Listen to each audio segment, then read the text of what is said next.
So gonna be going over to Hanamura. Hanamura looks to be the pick here. Perhaps the most hated game mode type in the entirety of the Overwatch community, Assault 2CP, as it's known. But Hanamura, it's why is it hated so much? I think it's hated so much because the spawn. So the second point spawns, they are so close to the point that in public matchmaking, where teams aren't going to be as on the same wavelength, it is very easy to stagger onto the point and stall it out and keep the game going forever. Or equally so, if you win the first fight, if you take the first point, you will naturally have the better end of the stick with ult economy. And then if you have ults after the first fight, you just use them in the second fight and you win. Right. So it's either like it's two sides of the same coin. So what you're saying is the first bit of this map is the most important. The first fight of the first part of this map is crucially important. If whoever the attacking team is, if they win the first fight and get the first point, and if they can convert that the ults they build off of that first fight and convert that into the next fight onto the second point, they should almost certainly be winning it by simple virtue of the fact that they have ults and the defending team does not. Ready for battle. But we'll see. It's a little bit less like that. Given this new meta, there's no like defining ults team wipe like a Graviton Dragon Strike. That was a meta for a while during like Double Sniper, I think. Things like that, or like a Nano Blade. That's another ultimate that just gives you a clear defining edge in a given fight. But in this meta, you know, with the exception of, because Pharah isn't a super common pick. Usually you'd be seeing a Doomfist Reaper. So Reaper ult, huge, but anything else, it's not really known to be a defining kill feed lighting up factor in fights. So we'll see. It's also very hard when going up against this, you know, an Orisa with a shield. They're not opting for double shield. Strangely enough, they are going for the Orisa Hog instead. But as long as they're hitting the hook suck combo like this, Dan, he needs to be dying here. When you get a hook suck combo, that player needs to die, and there you go. Dan does fall. So they have a mercy. They could have. Actually, I guess he probably died a little bit too close to the doors, so mercy res would be punished. And Dan doing a quick change now to Sigma. Yep, and there you go. So double shield in this matchup should get the better of the exchange, because not only can you deny any of your teammates being hook sucked by having these double shields that you can frequently use. You're just gonna have the better exchange in the shield war. You're gonna have more shields all the time. Oh my!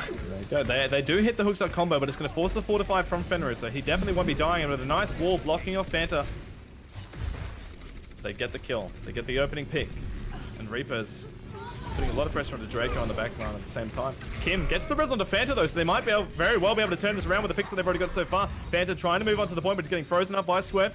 The help of Camper, trying to keep his buddy alive here. Mercy doing as much healing as she can, but it's not enough. Not enough when there's a Reaper in your face. With a double shotgun. Blasting you away. Lime, he throws down the ult. They're doubling down, they're committing for this ultimate. A really nice nade actually, they need to be really careful. Reaper's only got 1 bar of health. He does manage to survive, they are stalling it out for now. Lime on the point with Fanta. They're getting the picks, they're getting the kills. Fanta with the hoggle. Dan's half as well with the anti on top of him. So Murdoch, they should be able to hold this, but as I say that, Fanta. Oh, the nano boost, that's going to keep him alive 100%. But Swerved, he has the May ult now. So they're just stalling things out. Fenrir actually falls to the nano boosted Fanta. Swerved. He should be able to keep himself alive. There you go. He uses the block. Going to stall things out for now. Aspect managing to live through the hook. The Vengefire, he's found Kim. So that's a lot of your healing. You only have your Ana in the background. You need to keep LOS. Fanta being kept alive by this Ana right now. Look at the work that he's getting done with it. Fanta keeping himself alive. With his defensive players, they're stacking up at this point. Camper has the shield in the corner as well, but Vengeful, he's back in the fray, and Fanta's dead. There's a nice anti onto the Reaper, but he just purges it off, and he throws out the ultimate. But Camper kills him. They should be falling here. They should be falling in this fight. I don't expect them to be able to come back with the spawn advantage for the side of the offensive team, Ascend, will be able to pick this as soon as they kill Draco. But Jesus Christ! Finally, What a stall! that capture marker didn't move for almost like a minute there. Yeah, And, they burn a lot of time, but they burn a lot of ults as well, I think. And look at the ult economy now. Look at the side of Ascend. They have 4 ults. They are in a prime position. Though, in saying that, one of them's asleep now. Nice hook on the Fenrir as well. Will they be able to kill him up? Not quite yet, but they've already found 2. Ascend have, and now it's 3. So they need to get on the point here. They need to establish dominance. They need to be taking advantage of these picks. There you go, supercharger now. That's going to give them damage. Going to give the advantage in the seal wall. Nano Boost is out to Camper, and he's getting a lot of healing for it. So staying alive on this point. The point has not ticked up at all. Fanta just switched over to the ball here, just trying to stall things out. Camper still alive for now. There you go, pile driver onto the point from Fanta. The Blizzard onto the point as well.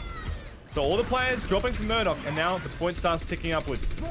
Will they be able to get players onto the point? That was a really early beat drop. Not used very well at all, but Kim is on the point right now, so just stalling things up. Now it's Kai's turn, but he's going to be falling almost immediately. They need to get these players. They need to be getting picks right now. If they don't get any picks at all right now, they will most certainly be losing the fight. But Lime, he gets Fenrir. Lime, he gets Matrix as well. Lime's found 2. He's pulling it back for his team, putting his team onto his entire back. See, the Trace is still alive, but Vengeful, he's got the ults. And he'll shut down the defense. But just in the nick of time. The first time I ever saw a Reaper do the I call it the deaf bloom. Yeah. But for some reason I said it's the skinny man spinning the win. Yeah, there was actually so you keep No, Swerve certainly did that there. Oh, And absolutely. What a great way to end that match. It reminds me of the good old days. One of the first metas ever in Overwatch was called the Beyblade meta. And I don't think you were around for this period of time. So basically what it was is you would, back in the day, Nano Boost used to not only give the damage amp, but it also used to give a speed amp. So you would Nano Boost Reaper as he uses Death Blossom, and he would move with the speed and velocity of a Beyblade and just tear through an entire team. And it was, oh, what a time to be alive.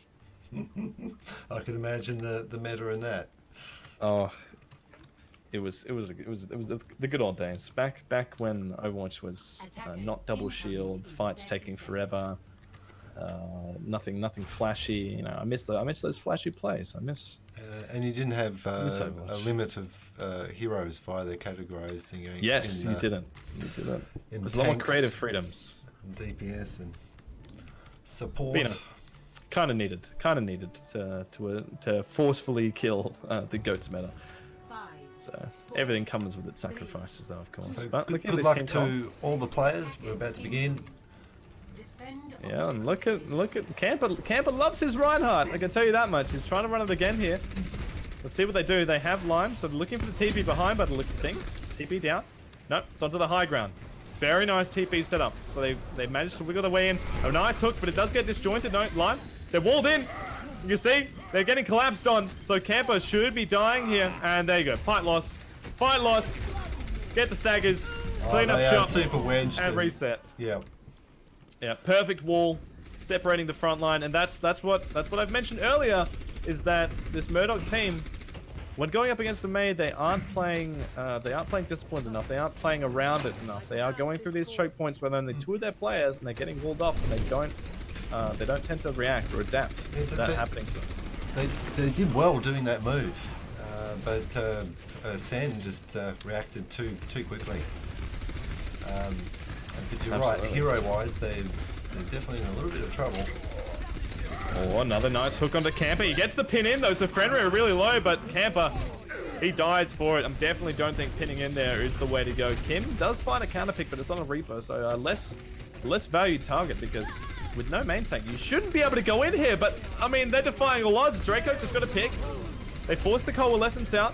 Fanta's on the front line. He's really high energy, building up towards that grab very quickly, already 80%, so almost has the Graviton Surge, and they are being kept alive by the hand of Kim. Lime does fall. Camper's back in the fray now, and with the bubble keeping him alive, the Shatter, the Earth Shatter onto Fenrir. The horse is on the ground. And there you go, there's the Graviton Surge and the damage with Camper. They also throw out the Coalescence, the cherry on top. And the players are falling on the defensive side. Murdoch, they pull it out. Perhaps committing a little bit too much into that fight, but you know, better safe than sorry sometimes. True. We do have 3 ults happening for Ascend now. So the next battle might not be... Oh, I spoke too soon. We got 3 ults also happening for Murdoch team. They did very well pushing there. A little bit more tight grouping up. Yeah, they are off the back of Fanta Santa and Kim with some really targeted healing. I like this play. Oh, just misses the Earth Shatter. Dan, it's a damage boosted ultimate, and Benchfire has this as well. Jesus Christ, that's a lot of damage. My God. They had the Supercharger, they had the Hog Ult, and they had the Death Blossom. All going at the same time. That is too much damage to deal with. But an absolute clean sweep of Murdoch there.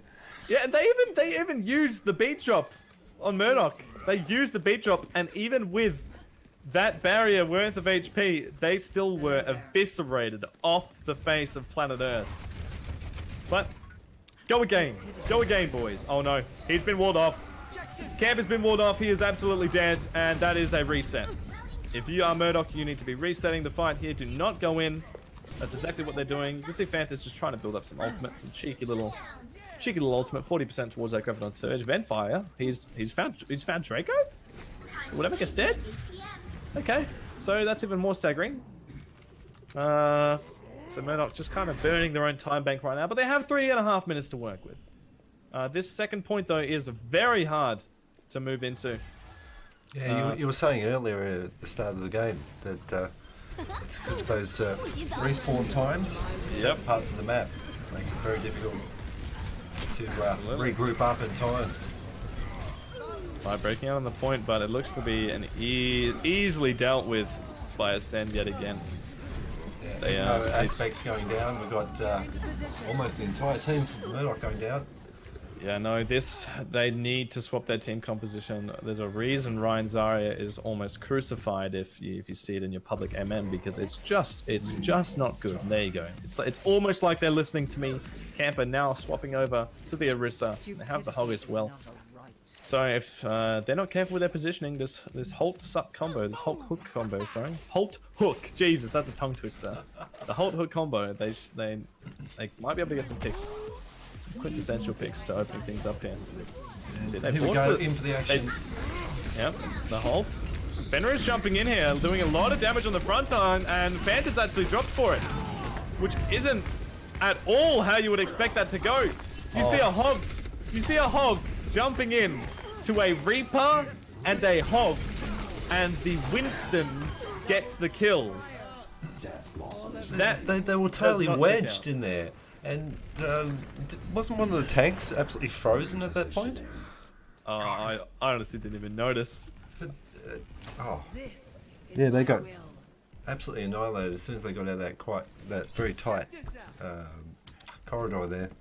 Yeah, and it's not how you expect things to go. I mean, they even got the Holt. Okay, look, they're going for the TP out on the left side. Need to be careful not to get booped off by Aspect. You can see he was posturing for that decision. On the point now. Lime's trapped though. Lime's by himself on the point. He's keeping himself alive with the help of the Coalescence from Kim. There's a bomb on the point. Will we be able to get the kills? I very much doubt it. No. So they survived through it, and Lime's picked up 2. To the side, it's falling for Ascend, but a really nice Mayout swerve. He gets the freeze onto Camper. They need to take down these tanks. They need to kill them quickly. There. Almost Draco! A click to the head. It's just Fenrir on the point right now.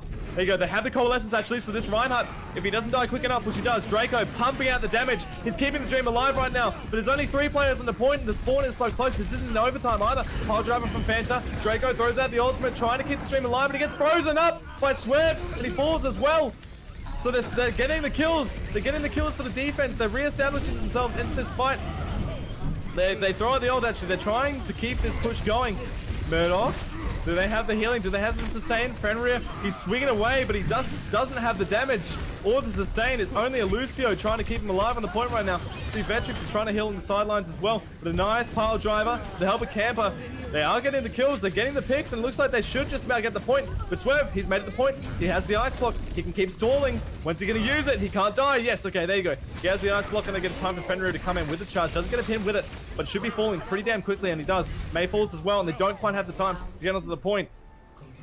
So they get the kills at a rate that is good enough. Excellent push there by Murdoch. Yeah. Amazing work.